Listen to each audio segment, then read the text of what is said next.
Hello students, welcome back to the channel. We are doing class 11th chapter number 7 production function and return to factor.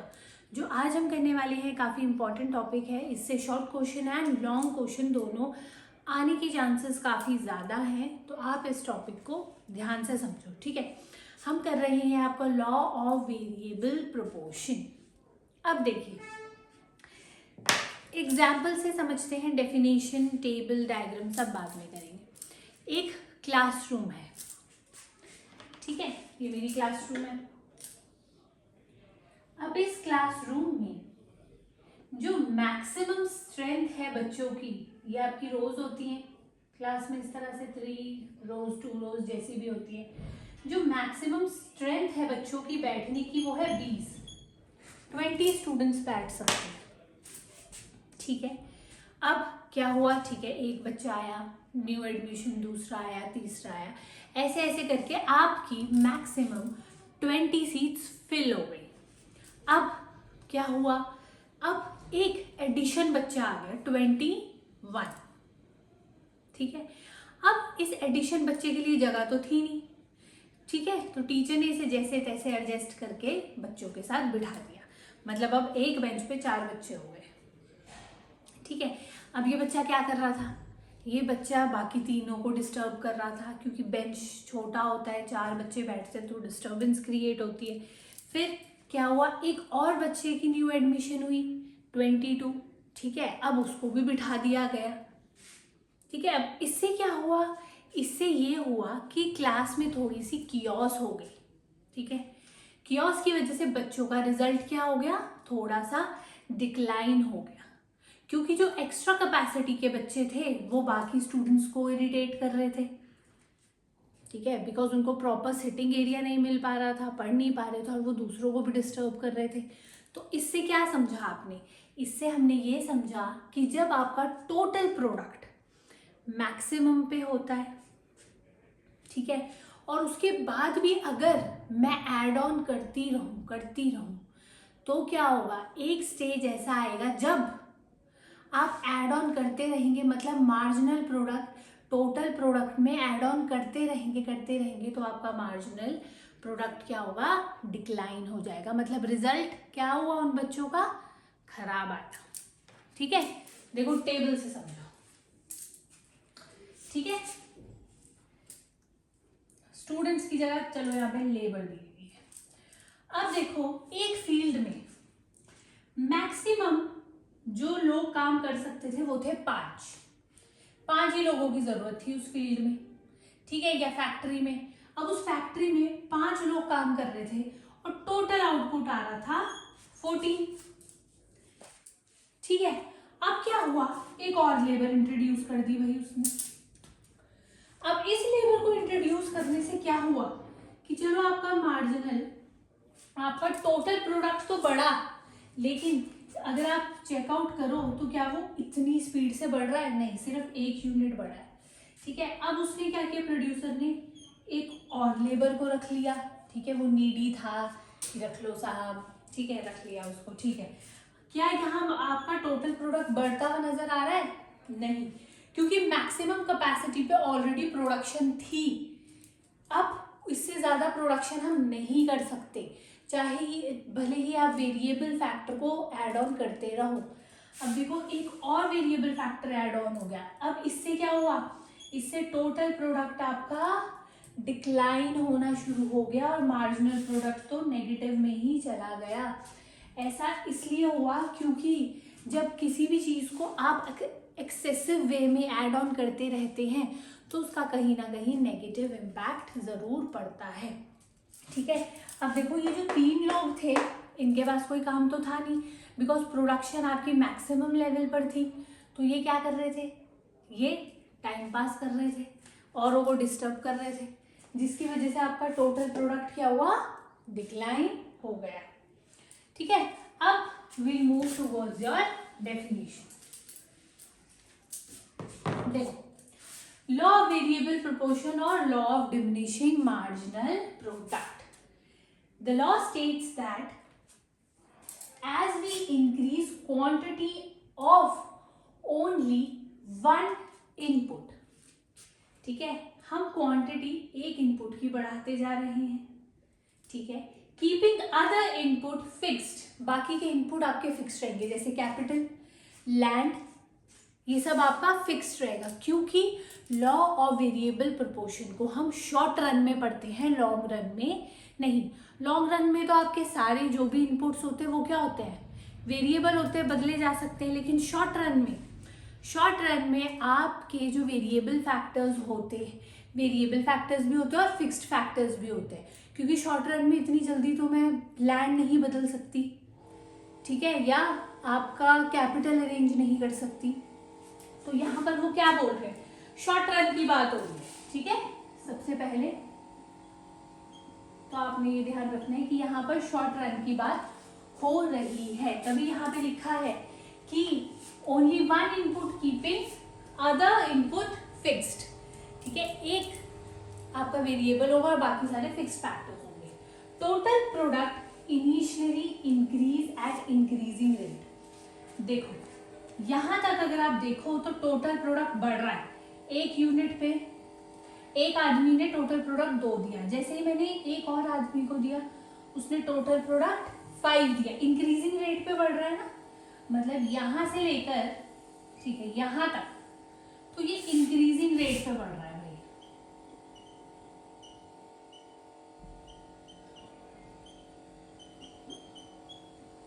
ठीक है। Then eight decreasing rate, अब अगर आप notice करो तो जैसे 4th unit पे आया तो यहाँ पे 9 से सिर्फ 12 बढ़ा है, सिर्फ 3 यूनिट्स ही बढ़े, ठीक है, मतलब यहां से लेकर यहां तक अगर आप नोटिस करोगे तो ये बढ़ तो रहा है लेकिन इतना प्रोमिनेंटली नहीं बढ़ रहा। तो ये किस तरह बढ़ रहा है आपका, डिक्रीजिंग रेट पे, या आपका डिमिनिशिंग या डिक्रीजिंग रेट बोल सकते हो।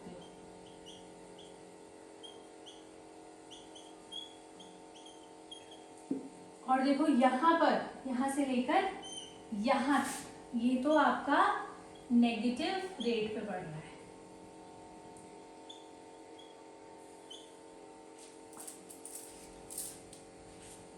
समझे बात को। तो डेफिनेशन ने क्या कहा, आपकी डेफिनेशन ने ये कहा कि एक आपका जो इनपुट है आप उसमें 1 ऐड ऑन करेंगे और बाकी के सारे इनपुट्स को कांस्टेंट रखेंगे। यहाँ पर टोटल प्रोडक्ट आपका एक स्टेज तक इंक्रीजिंग रेट पे बढ़ेगा, सेकेंड स्टेज में डिमिनिशिंग रेट पे बढ़ेगा और थर्ड स्टेज पे नेगेटिव रेट पे बढ़ेगा, ठीक है। फिर से सुनो डेफिनेशन क्या है इसकी, you don't have to memorise the things, just understand, तो फिर आपको लर्न नहीं करना पड़ेगा। देखो क्या बोल रही है डेफिनेशन कि आपका लॉ ऑफ वेरिएबल प्रोपोर्शन क्या है। लॉ ऑफ वेरिएबल प्रोपोर्शन है आपका कि आपकी जब आप इंक्रीज कर रहे हैं क्वांटिटी एक इनपुट की और बाकी इनपुट्स को कांस्टेंट रख रहे हैं तो आपका टोटल प्रोडक्ट फर्स्ट स्टेज में इंक्रीजिंग रेट पे बढ़ रहा है, सेकंड स्टेज में डिक्रीजिंग रेट पे बढ़ रहा है और थर्ड स्टेज पर डिमिनिशिंग रेट, थर्ड स्टेज पर आपका नेगेटिव रेट पर बढ़ रहा है। और यही हमने डायग्राम और आपका एग्जाम्पल के थ्रू समझा, ठीक है। देखो डायग्रामेटिक वे में देखो इसको कैसे बनाएंगे।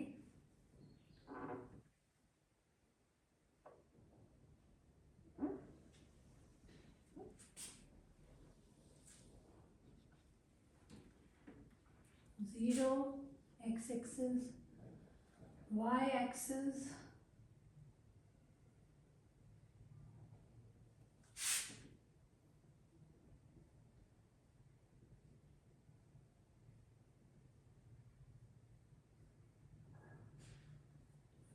मेरा कहीं यहाँ पर आएगा, ठीक है, एक्स एक्सिस,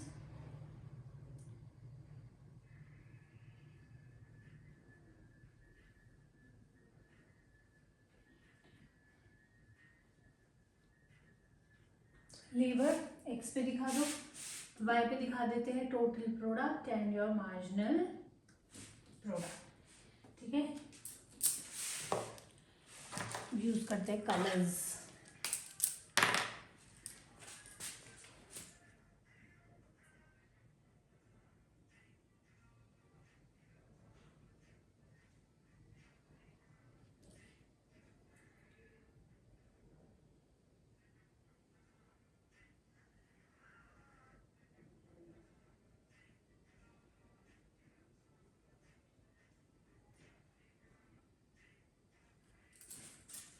ठीक है, अब देखो ग्रीन से ड्रॉ कर लेते हैं। टोटल प्रोडक्ट बनाते हैं। टोटल प्रोडक्ट आपका 1 पर है 2, मतलब 1 पर 2 यहाँ पर,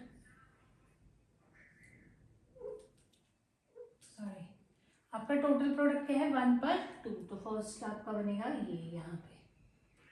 उसके बाद 2 पर है 5, 2 पर 5, देन 3 पे 9, 3 पर है आपका 9,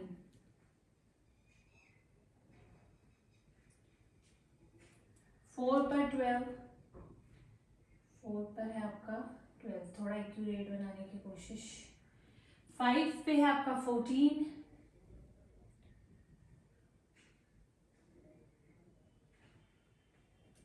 ठीक है। 6 पे आपका 15, 7 पे भी आपका 15 ही है, एंड 88 पर है आपका 14 अगेन। ठीक है, अब जब हमने कुछ प्रोडक्शन करी नहीं तो 0 से शुरू होगा, क्योंकि 0 से ही आपकी टोटल आउटपुट शुरू होती है। ये आ गई आपकी टोटल प्रोडक्ट वाली लाइन। ठीक है, अब देखो आपकी मार्जिनल प्रोडक्ट बनाते हैं। 1 पर है 2, 1 पर है 2,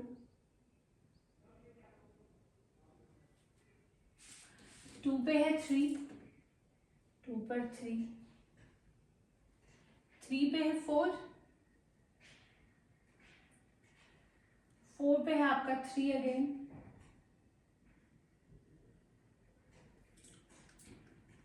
5 पे है आपका 2,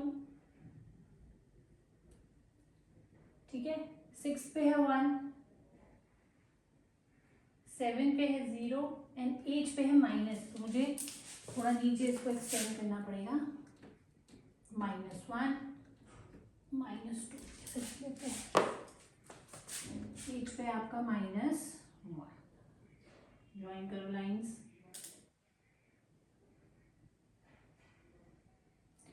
ये है आपका मार्जिनल प्रोडक्ट। ठीक है, अभी काम यहाँ खत्म नहीं हुआ है। अब देखो मुझे, मैंने यहाँ तो प्लॉट कर लिए increasing rate, diminishing rate, negative rate. अब यही चीज मुझे यहाँ पे प्लॉट करके दिखानी है। ठीक है, फर्स्ट देखो आपका 3rd पर दिखाना है मुझे, जहां पर 9 और 4 है, तो 9 ये रहा और 4 ये रहा। थोड़ा आप प्लीज एक्यूरेट बनाने की कोशिश करना, बोर्ड पर इतना एक्यूरेट नहीं बन पाता है। आप अपनी सीधी लाइन से ड्रॉ करने की कोशिश करना।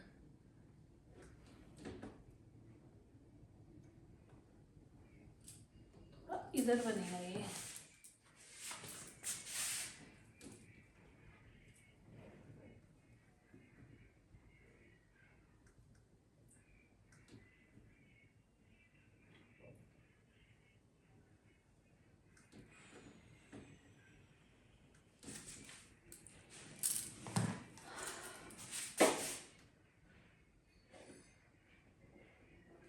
ठीक है, नेक्स्ट स्टेज क्या है आपकी? नेक्स्ट है आपका 6th पर 15 एंड योर 1, तो 1,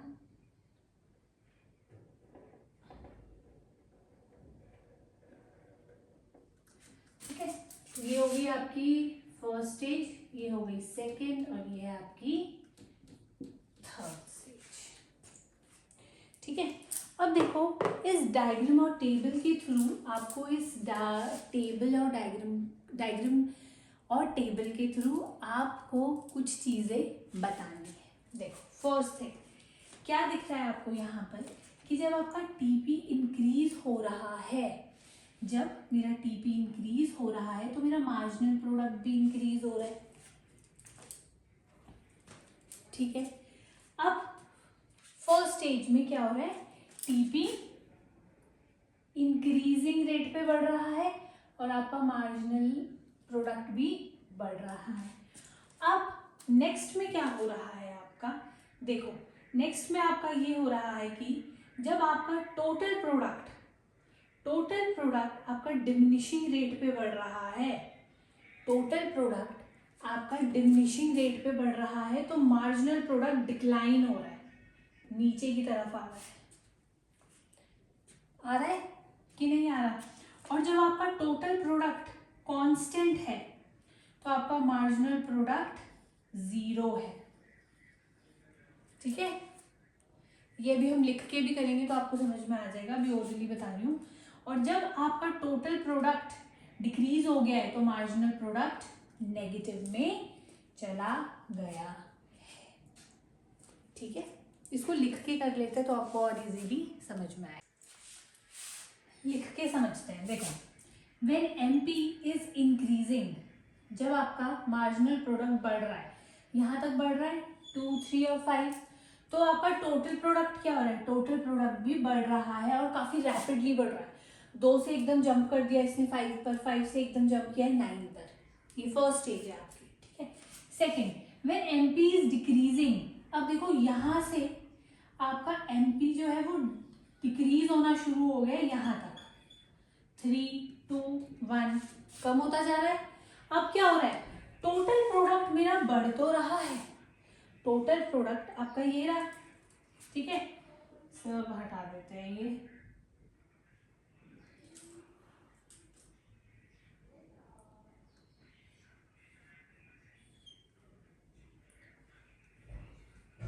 अब देखो यहाँ पे देखो टोटल प्रोडक्ट बढ़ तो रहा है लेकिन इतना रैपिडली बढ़ रहा है नहीं, सिर्फ 2 का बढ़ा फिर 1 बढ़ा, तो वो बढ़ तो रहा है लेकिन डिमिनिशिंग रेट।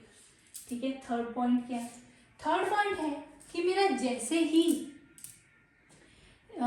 ही मेरा मार्जिनल प्रोडक्ट आपका 0 हुआ, आपका जो टोटल प्रोडक्ट था वो मैक्सिमम पे आ गया। ठीक है, जैसे ही देखो यहाँ पर आपका 0 और टोटल प्रोडक्ट कितना है 15, मैक्सिमम पे आ गया। नेक्स्ट मार्जिनल प्रोडक्ट नेगेटिव, यहाँ पर मार्जिनल प्रोडक्ट नेगेटिव में हो गया और टोटल प्रोडक्ट आपका डिक्लाइन हो गया।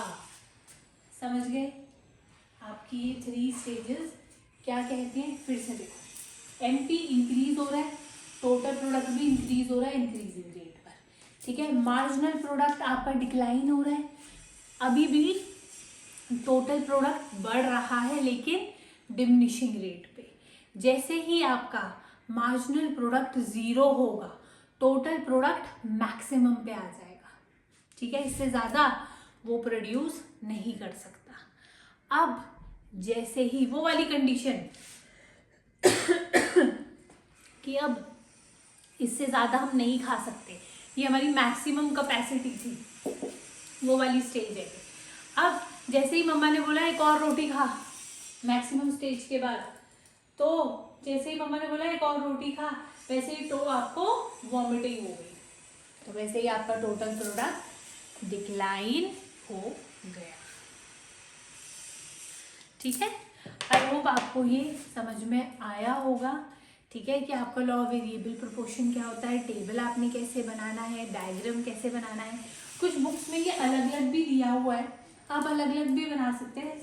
बस ये करना है कि थोड़ा गैप देकर आपको नीचे बनाना है मार्जिनल प्रोडक्ट और फिर आप लाइंस ज्वाइन करेंगे तो वो ही बात हो जाएगी। मैंने एक में ही बना दिया है, इससे आपका टाइम भी बचेगा, क्योंकि नहीं तो फिर आप स्केल से मेजर करते रहते एग्जाम में। ठीक है, यही सेम चीज़ मैंने भी की थी, तो बाद में मुझे पता लगा कि ये एक में भी बन सकता है। ठीक है, तो आप एक में बना लो, टाइम भी बचेगा आपका और इतनी डिफ़िकल्टी भी नहीं होगी। ठीक है, और हमने इसमें क्या समझा कि आपका relationship between your total product and your marginal product. कोई कन्फ्यूजन है तो आप कमेंट सेक्शन में पूछ सकते हैं। हम मिलते हैं आपकी अगली वीडियो।